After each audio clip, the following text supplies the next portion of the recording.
Okay, so next vitamin is vitamin B12, cobalamin or cyanocobalamin, also called as hydroxycobalamin, adenosylcobalamine.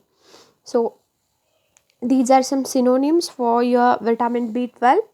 Commonly it is called as cyanocobalamin. The active form of cyanocobalamin is coenzyme B12. Okay, we saw cobalamin in fatty acid oxidation.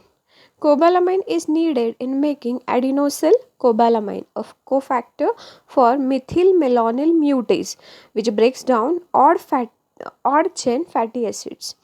B12 is also used in regenerating folate, and folate is a really very essential part, and it's used in regenerating that folate. Sources are meat, milk, and eggs. So we need to find out its sources. If so it is found abundantly in meat, also in milk and egg products.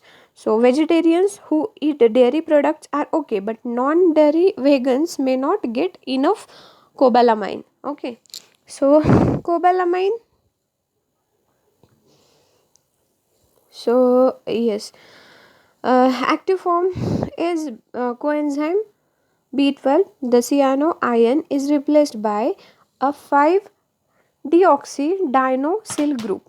There are two type reactions which need coenzyme B12. So out of that, first is 1,2 shift of hydrogen and second one is methyl group transfer. So here we'll see first reaction, that is 1,2 shift of hydrogen. So in this figure they have given two groups, right? So the carbon is first carbon and second carbon. So first carbon is having hydrogen over here and second carbon is having X, that is another group. Okay, so what happened in 1,2 shift of hydrogen? So first number carbon, that one shift to second number carbon. Okay, so in second figure they have shown that the position of hydrogen is shifted to first to second. This is called as 1,2 shift. Next is methyl group transfer. In biosynthesis of methionine, the methyl group obtained from methyl tetrahydrofolate is transferred to homocysteine. बघा, आता ही एक important reaction आहे methyl group ट्रान्सफरेजची. आपल्याला जेव्हा मिथिओनिनचं production करायचं, right, सो आपल्याला pre कोणाचं लागणार आहे? होमोसिस्टीन. आता होमोसिस्टीन त्याच्यामध्ये व्हिटॅमिन B12 को फॅक्टर म्हणून युटिलाइज होतो आणि N5 मिथिल टेट्राहायड्रोफोलेट टू टेट्राहायड्रोफोलेटमध्ये कन्वर्जन होतं and we are getting over the methionine. Okay, so next the structure of coenzyme B12 is, see, this structure is the structure of coenzyme B12, that is active form of cyanocobalamin, and this is really very complicated structure. So IPAC name system 5,6-dimethyl base imidazole ribonucleotide. Okay, we'll see its description now. So absorption of vitamin B12 needs a sorry absorption of vitamin B12 needs mucoprotein of gastric juice. Okay, so gastric juice mucoprotein, called it as intrinsic factor, that specifically binds vitamin B12 and transports the nutrients into your intestinal cell. See, whenever we are taking any nutrient material from your diet, so always it's not in its active form, right? So it needs to be converted into its active form after ingestion. Okay, so your B12 needs mucoprotein. So that mucoprotein is present in your gastric juice, and that that gastric juice mucoprotein is called as intrinsic factor. Okay, and that intrinsic factor is really important for binding of vitamin B12. Okay, and that binding of vitamin B12 to that intrinsic factor, this whole complex will transport the nutrients into the intestinal cell. लक्षात आलं? म्हणजे जेव्हा intrinsic factor तुमच्या gastric फ्लुइडमध्ये, gastric ज्यूसमध्ये present असतो, तो तुमच्या vitamin B12ला bind होतो आणि हा कॉम्प्लेक्स प्रिपेअर होतो. ओके, आणि हा कॉम्प्लेक्स जो प्रिपेअर होतो तो मग काय होणार आहे? ॲब्सॉर्बेबल मॅनरमध्ये तुमच्या इंटेस्टिनल सेलपर्यंत ट्रान्सफर करतो तो न्यूट्रिएंट्स, आणि मग काय होणार आहे? ते तिथून ॲब्झॉर्ब होतील. ओके, इंटेस्टाईनमधून. So Ata, what happen if someone is having deficiency of cyanocobalamin? Due to lack of cyanocobalamin or lack of intrinsic factors, defective or malabsorption will be there, right?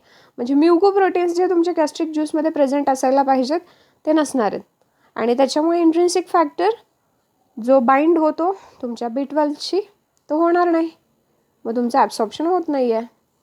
Okay, so B12 deficiency causes pernicious anemia. So anemia is having this special kind, pernicious anemia, and here what happened? So the cells which are red blood cells, okay, formation of blood, so red blood cells are decreased. Okay, this is called as pernicious anemia.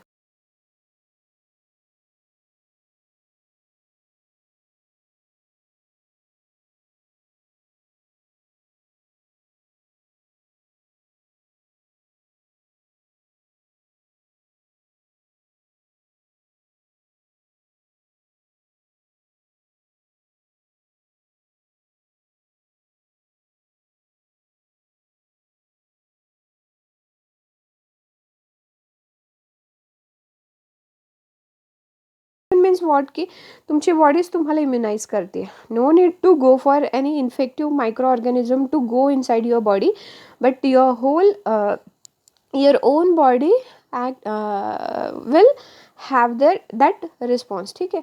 So auto immunisation म्हणजे काय की स्वतःच्याच बॉडीमध्ये immunisation झालं आहे. ठीक आहे. Okay, so this is called as pernicious anemia because vitamin B12 is necessary for blood formation. Okay, old persons often have deficiency of intrinsic factors which results in anemia. See, in older patients like after 55 to 60 age, so in that age group their systems are going to degradation type, so they are not able to absorb sufficient amount of proteins from your diet. So that time the people might suffer from such kind of anemic conditions. To such patients vitamin B12 injections are given. Okay, so sometimes doctor may prescribe vitamin B12 injection to that elderly patients. Okay, next is lipoic acid. Lipoic acid is needed for conversion of pyruvic acid or alpha ketoglutarate acid by oxidative decarboxylation, and this lipoic acid is an active supporting growth factor for bacteria and protozoa. बघा, bacteria आणि प्रोटोझोआचं जर active growth व्हायची असेल आपल्याला तर लिपॉइक acid लागणार आहे. ठीक आहे. Next is vitamin C, ascorbic acid. So the chemical structure of ascorbic acid is as follow.